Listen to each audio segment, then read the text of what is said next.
Je vais vous dire une horreur, mais c'est exprès. Ne lisez jamais la Bible. C'est clair? Il ne faut, je fais exprès, hein, il ne faut jamais lire la Bible, il faut la dire. C'est-à-dire que ça ne se lit pas comme ça, du bout des yeux, en dormant à moitié dessus. C'est sûr que vous allez dormir complètement dans pas longtemps. Il faut la dire parce qu'il faut prendre du temps. Il faut mieux en lire peu. Peu à la fois. Dose homéopathique, mais bien. C'est-à-dire que vous prenez le temps. Bon, j'ai pris Jonas, j'aurais pu prendre autre chose. Mais j'ai pris Jonas. Et ben, il faut que je voie mon petit prophète. Vous connaissez l'histoire de Jonas, c'est un petit prophète tout à fait désobéissant. C'est rassurant pour nous, il fait quand même du bon boulot en définitive. Un petit prophète, bon, ben je vois Dieu appeler Jonas et lui dit, bon, alors je vois mon petit Jonas qui se lève, puis Dieu qui lui donne un ordre qui ne lui plaît pas du tout, et je vois Jonas bouder, et Dieu lui dit, tu vas là, et Jonas part par là-bas, et il faut que je voie tout ça. Vous voyez ce que je veux dire? Donc je ne vais peut-être pas en lire beaucoup, mais j'aurais bien lu, et j'aurais retenu. Et vous allez lire tout ce qui est dans l'image, et tout ce qui est en note en bas. Ça va vous emmener très très loin. Et vous serez entré dans la Bible sans vous en apercevoir. Je pense que c'est ça qui est important. Lisez peu à la fois, mais vraiment bien. Et voyez les choses. Quand les arbres dansent de joie, voyez des arbres qui dansent.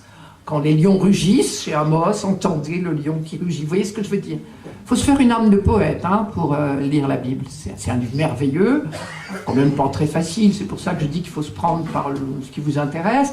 Alors bon, quelqu'un a été tenté par Jonas, un autre se dit, oh là là, le thème de la colère, oh là, c'est quoi cette affaire? Alors, à la fin de toutes les Bibles un peu sérieuses, il y a un petit lexique qui vous renvoie aux textes importants et aux notes importantes. Conseil d'amis, le plus souvent, il ne faut pas trop lire tout seul. Il faut lire tout seul, mais il faut aussi lire à plusieurs. Ça aide. Et puis les questions des uns, les intérêts des autres, ça aide. Alors ça, c'est aussi une très très bonne question. Hein. Pourquoi autant... Alors ça, c'est la question que mon mari me pose depuis 40 ans. Mais je n'ai pas réussi à le convaincre. Pourtant, est-ce qu'il y en a parmi vous qui ont un peu appris de l'hébreu, un peu ou beaucoup?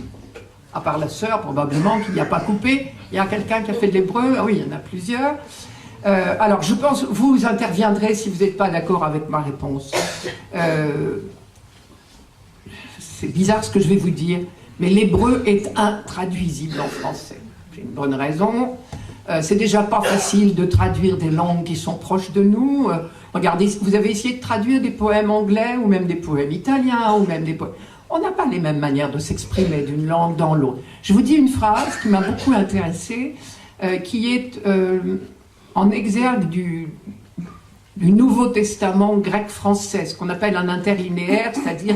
Pour les gens qui ont un peu oublié leur grec, ce qui est mon cas quand même, vous avez le texte, alors non, le grec c'est dans ce sens-là pour vous, le grec là, et puis en dessous, juste ligne à ligne, vous avez le mot à mot français. Ça aide. Bon. Eh bien, à l'entrée de ce livre, il est écrit une phrase que je trouve tout à fait intéressante. Une langue est un filet, il y a une belle image, hein, un filet, alors il faut que vous voyez le filet, jeté sur la réalité des choses. C'est intéressant de voir une langue comme ça, hein, elle prend dans son filet la réalité des choses. Elle en laisse forcément filer dans les mailles du filet. Hein. Une langue est un filet jeté sur la réalité des choses. Une autre langue est un autre filet.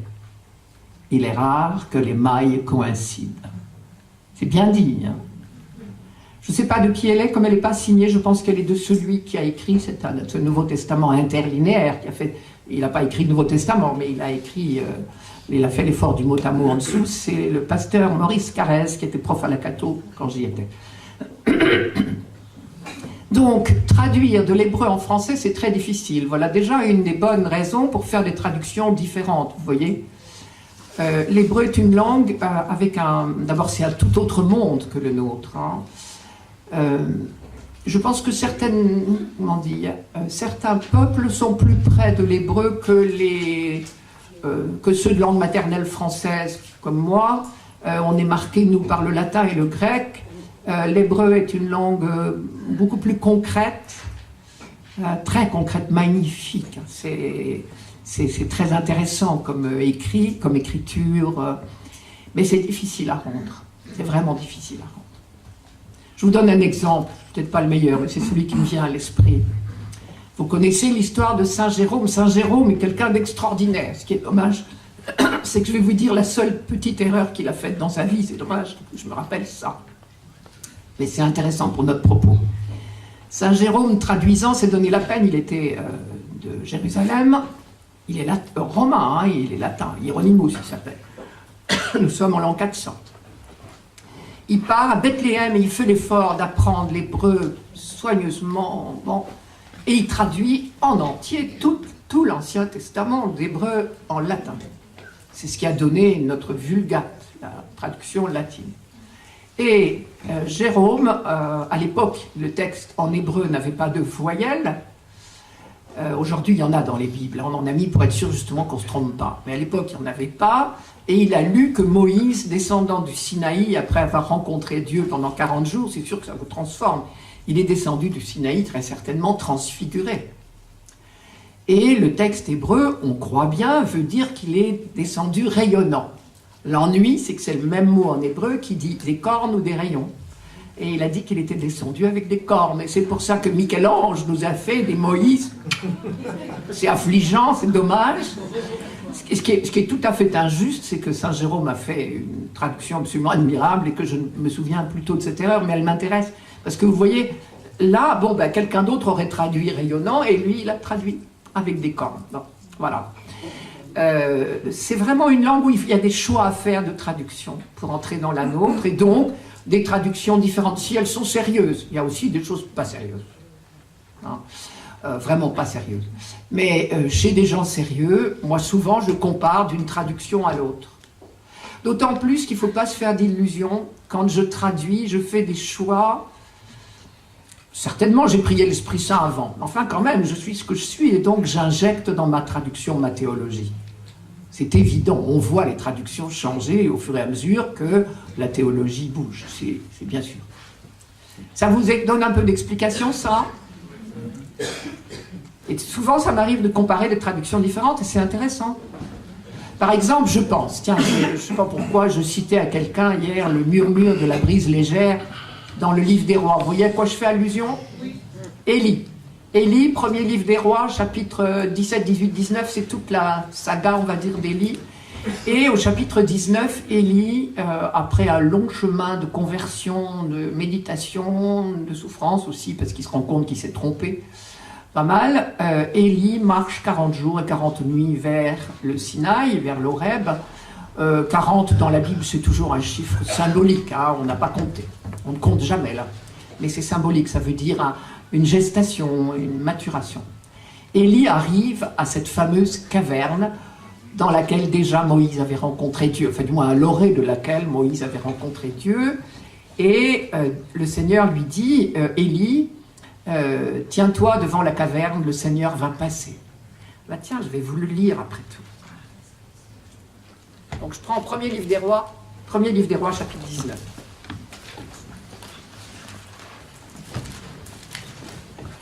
Écoutez bien. Je vous donnerai la référence après. Là, on écoute. Je réponds juste à une question. Le Seigneur dit à Élie, « Sors et tiens-toi sur la montagne devant le Seigneur, car voici, le Seigneur va passer. » Alors, il y eut, devant le Seigneur, un vent fort et puissant qui érodait les montagnes et fracassait les rochers. Mais le Seigneur n'était pas dans le vent. Après le vent, il y eut un tremblement de terre. Mais le Seigneur n'était pas dans le tremblement de terre. Après le tremblement de terre, il y eut un feu. Mais le Seigneur n'était pas dans le feu. Et après le feu, le bruissement d'un souffle ténu. Alors, en l'entendant, Élie se voila le visage avec son manteau. Il sortit et se tint à l'entrée de la caverne. Il avait compris. Je prends cette expression, le bruissement d'un souffle ténu. Alors, je suis allé en regarder quelques-unes. Alors, si je traduisais l'hébreu mot à mot, hein, il y a 3 mots pour dire ça en hébreu, c'est le son d'une poussière de silence. Vous allez me dire quel son fait une poussière de silence? Une poussière de silence. Comment vous traduisez ça en français? Vous n'y arrivez pas? Alors celui-là, il a traduit bruissement d'un souffle ténu. Chouraki parle d'un silence subtil, ou d'un, je ne sais plus, un bruit subtil, bon. La Bible de Jérusalem traduit le murmure d'une brise légère, c'est ravissant, c'est trop lourd déjà. Le son d'une poussière, le silence intraduisible, vous voyez? Alors vous pouvez avoir 10 traductions différentes. Et sur un texte qui n'est pas difficile au plan théologique, tout le monde croit comprendre ce que ça veut dire, que Élie vient de découvrir le Dieu de douceur, alors qu'il était convaincu que Dieu était un Dieu de puissance et de fracas. Bon, il fait une grande découverte, on croit tous comprendre la même chose, mais vous voyez, on va le dire de manière différente. On n'est pas malhonnête vis-à-vis du texte, on essaye d'être honnête, on fait comme on peut. Alors, une autre raison pour qu'on ait beaucoup de traductions différentes, c'est que certains textes sont très abîmés. Moi, je ne suis pas du tout calé là-dedans, hein, je ne connais rien au manuscrit, j'ai pas beaucoup dans ma vie approché des vrais manuscrits. Il s'est trouvé qu'un de mes auditeurs de Radio Notre-Dame, ça c'était super, a voulu me faire plaisir et il m'a emmené à Cambridge, en Angleterre, voir les fameux manuscrits découverts en 1896, 50 ans avant Qumran. On a fait des découvertes extraordinaires. On appelle ça une Geniza du Caire, c'est-à-dire dans une synagogue. Quand on utilise une Bible à la synagogue, je m'excuse d'employer le mot « utiliser », quand on lit une Bible à la synagogue, quand elle est usée, c'est un texte sacré, on ne peut pas le mettre à la poubelle. On l'enterre ou on l'emmure. Et on l'emmure dans une cachette, donc on a retrouvé dans un emmurement des manuscrits super. Il se trouve qu'ils ont été retrouvés par des Anglaises et ils sont partis en Angleterre. Alors, évidemment, Israël les réclame, mais il les récupérera un de ces jours, quand les Anglais auront fini de mettre tout ça bien, numérisé. Donc j'ai eu cette chance de voir des manuscrits de près et j'ai enfin compris. Parce que, par exemple, j'ai beaucoup travaillé le livre de Job, et dans le livre de Job, il y a très souvent, alors ça explique des traductions différentes, il y a écrit traduction conjecturale, c'est-à-dire que là, on est obligé d'inventer, et on fait comment? Parce qu'il manque un mot, carrément. Alors j'ai vu les manuscrits, effectivement, il paraît qu'à certaines époques, l'encre la plus luxueuse, la plus chère, la plus noble, il y avait du fer dedans. L'ennui, c'est que ça dépend du climat, mais le fer, ça rouille. Moins chez eux que chez moi, mais quand même, au long des siècles. Et donc, parfois, il manque des mots entiers dans une ligne, ou même une demi-ligne. Vous faites comment? Alors, ça explique, les traducteurs, ils se sont dit, alors ils ont pris quelques principes. Par exemple, il y en a un, vous voyez bien dans les psaumes, en général, dans les psaumes, une ligne copie la précédente. Alors, on appelle ça le parallélisme, ça peut être un parallélisme exactement synonymique, mais ça peut aussi être au contraire. Comme la tendresse, je prends le psaume 102, 103, comme la tendresse du Père pour ses fils, ainsi est la tendresse du Seigneur pour celui qui le craint. Vous voyez, ça c'est un parallélisme. Alors des parallélismes comme ça, vous en trouvez partout. Alors c'est une règle dont je peux me servir quand il faut que j'invente un mot, je me dis ça doit aller par là, mais je peux me tromper. Et un autre a fait un autre choix, vous voyez. S'il y en a qui ont le courage de se mettre à l'étude de l'hébreu, ça vaut vraiment la peine. C'est passionnant, passionnant.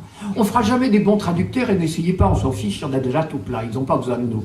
Mais nous, on aura du bonheur, parce qu'on approchera du texte. Et du peuple qui l'a écrit. Oui. Quand, à la fin du 1er siècle de notre ère, après, vous savez que le temple de Jérusalem a été détruit en 70 de notre ère, 70, donc on dira après Jésus-Christ, les Juifs ont perdu gros dans cette affaire. Ça a été horrible. C'est une déchirure pour le monde juif effrayante. À la fin du 1er siècle, il y a ce que j'appelle, moi, mettez des guillemets, l'hémorragie chrétienne, c'est-à-dire que certains d'entre eux, et non des moindres, quittent la communauté juive pour entrer dans cette secte des Nazoréens, comme on les appelle. À l'époque, on les appelle les Nazoréens, les disciples de ce Jésus de Nazareth que vous prétendez ressusciter. Je me mets dans l'ambiance, je fais partie. Et donc ça, c'est un premier drame pour la communauté juive. Le deuxième drame, c'est cette destruction du temple de Jérusalem par les Romains.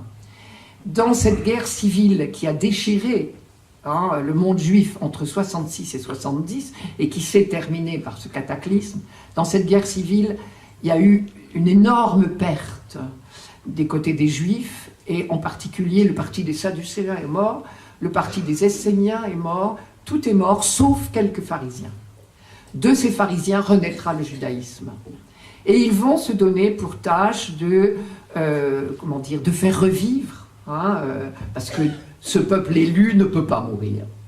Ils vont se donner pour tâche de restructurer leur communauté autour de leurs écrits, de restructurer le calendrier liturgique qui était pas toujours le même partout, qui était divers. C'est comme ça qu'on explique que vous êtes bien incapable de me dire comment s'est passée la dernière semaine de Jésus.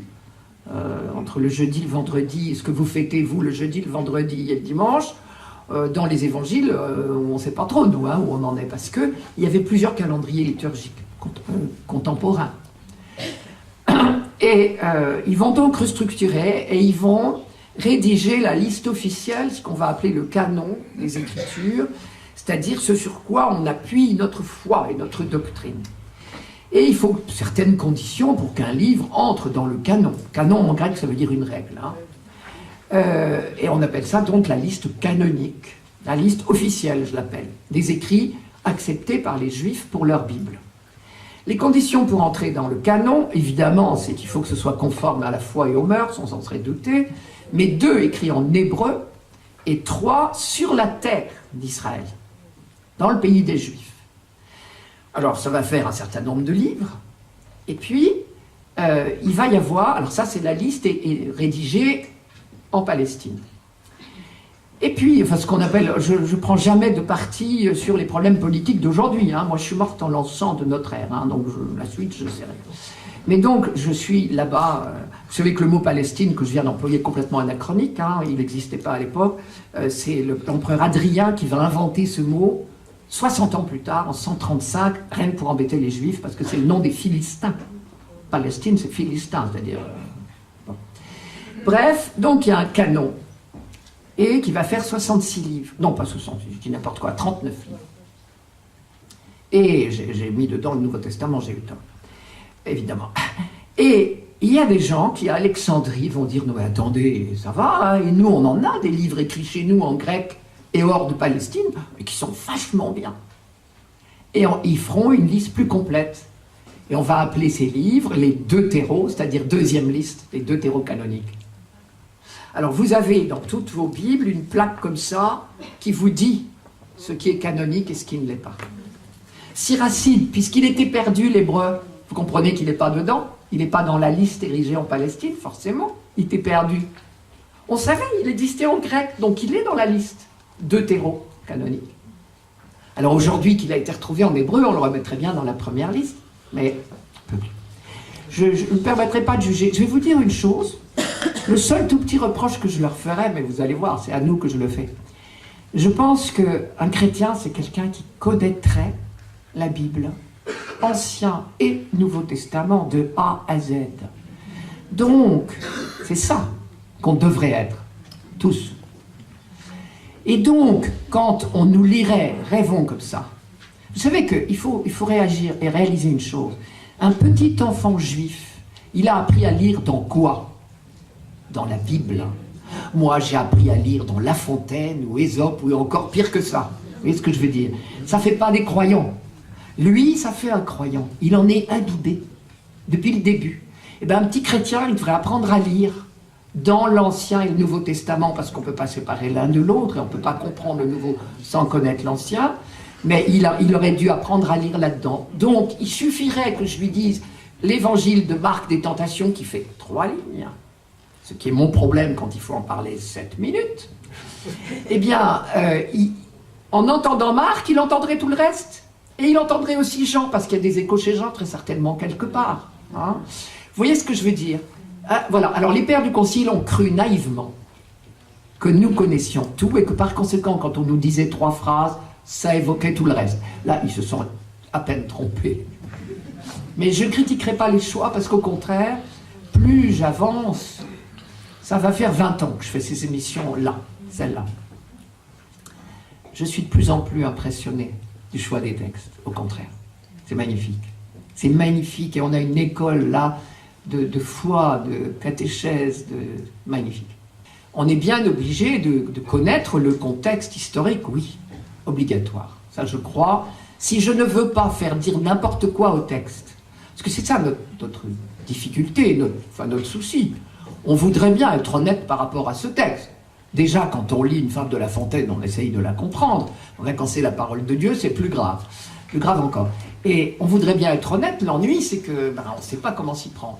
Et il me semble qu'une des premières questions à se poser, c'est que dit le texte? Qu'est-ce qu'il disait quand il a été dit à ceux-là? Je prends un exemple. Nous avons lu... pendant l'Avent, on a lu Isaïe 7, voici que la Vierge concevra. Ça, c'était la traduction liturgique. L'hébreu disait pas ça. Dommage. L'hébreu disait, voici que ta femme concevra, et elle mettra au monde un fils qu'on appellera Emmanuel. Ce qui veut dire Dieu avec nous. Très bien. Cette phrase-là, nous la lisons en disant, ah ben oui, ça a annoncé Jésus. Soyons très francs. Pour dire ça, il faut quand même un petit peu d'audace. Parce que, mettez-vous dans la peau. Cette phrase a été prononcée pour une fois, on sait dire la date, ce qui est rare, parce que le bébé en question, il est né.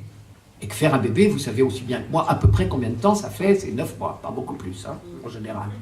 Même parfois moins. Bien. Donc, à quelques mois près, on sait dater cette phrase d'Isaïe. Isaïe s'adressait à un roi dans une angoisse folle. Dans une période très difficile, ce roi paniqué, Isaïe vient le trouver. Et il lui dit, rassure-toi, parce que le roi, je ne voulais pas vous le dire, mais je vais vous le dire quand même, ce roi venait de commettre une atrocité. Dans sa panique, il venait de tuer, d'offrir son petit-fils, son petit garçon en sacrifice à une idole. Ce qui est strictement interdit en Israël, mais dans la panique, on fait quelquefois des bêtises. Bien. Il a sacrifié son fils. Alors, si l'idole n'existe pas, ce que nous savons, il perd son temps, mais en plus, il n'y a plus d'héritier du trône. Or, nous sommes à Jérusalem, sur le trône de David, descendant de David, et c'est dans cette descendance que nous savons qu'il y aura toujours des rois sur le trône. Bah oui, mais si vous les tuez au passage, il n'y en aura pas. Et donc, que devient la promesse de Dieu d'être fidèle à la dynastie de David au long des siècles?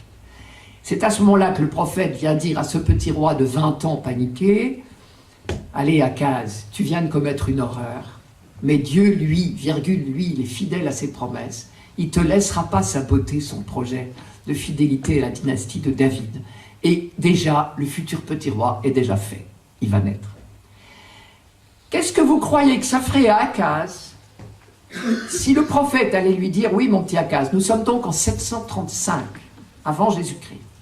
Si Isaïe venait lui dire, mon petit Akaz, ça je reconnais, ça va mal de chez mal, mais rassure-toi, dans 735 ans, le Messie viendra. Bah, vous savez, ces feuilles, elles seraient au panier. On n'en a rien à faire d'un gars, même pour ceux d'entre nous qui vivent des choses difficiles, ça ne nous fait ni chaud ni froid d'apprendre que dans 500 ou dans 700 ans, ce sera merveilleux. Vous n'en avez rien à faire. Ça ne va pas vous aider à vivre ce soir et demain. Et donc, il parlait pour ses contemporains. Et un prophète, c'est ça, il faut se mettre ça dans la tête. Je ne l'ai jamais si bien compris qu'une année où on m'avait demandé d'écrire un article sur la divination en Israël. Deviner l'avenir. Et j'ai découvert que c'est strictement interdit. Or, nous sommes toujours tentés de croire qu'un prophète est un devin. Non, la divination en Israël est strictement interdite. C'est un crime. Un prophète, c'est pas un devin. C'est quelqu'un c'est un prédicateur, je dirais. Moi, je dis, j'aime bien dire ça, parce que j'adore jouer avec les mots. Un prophète ne dit pas des prédictions, il dit des prédications. C'est un prêcheur. Voilà, c'est tout. Et donc, Isaïe prêchait pour le roi Akaz, et il lui disait, Dieu, tu vois, est fidèle, virgule, lui, point, il est fidèle, et donc un petit roi va naître. Plus tard, le petit roi est né, il s'appelle Ézéchias. Plus tard, on se dira, bon, Ézéchias, très bien, il était moins pire que son père, si j'ose dire, enfin, c'est quand même pas la perfection. Et donc, puisque Dieu a promis que le bonheur viendrait par un roi sur le trône de Jérusalem, alors on en attend un autre. Et du coup, quand Jésus va naître, on va dire, eh ben le voilà. Mais c'est une relecture. Isaïe, bon, si je ne connaissais pas l'histoire d'Akaz, je ne comprends rien au texte d'Isaïe. Ça, c'est vrai. Je suis d'accord avec vous. Donc, à travers le texte, je vais deviner ce que l'auteur voulait dire à ses contemporains. Et après, Et là, c'est le travail de l'homélie, normalement. Et moi, je m'interdis de le faire à la radio. Ce n'est pas ma vocation, je crois. Je ne suis pas pasteur, moi. Je n'ai pas de charge pastorale. Je suis là, parce que ce qu'on m'a demandé, c'est de défricher le texte. Donc j'essaye de dire ce que l'auteur voulait dire à ses contemporains.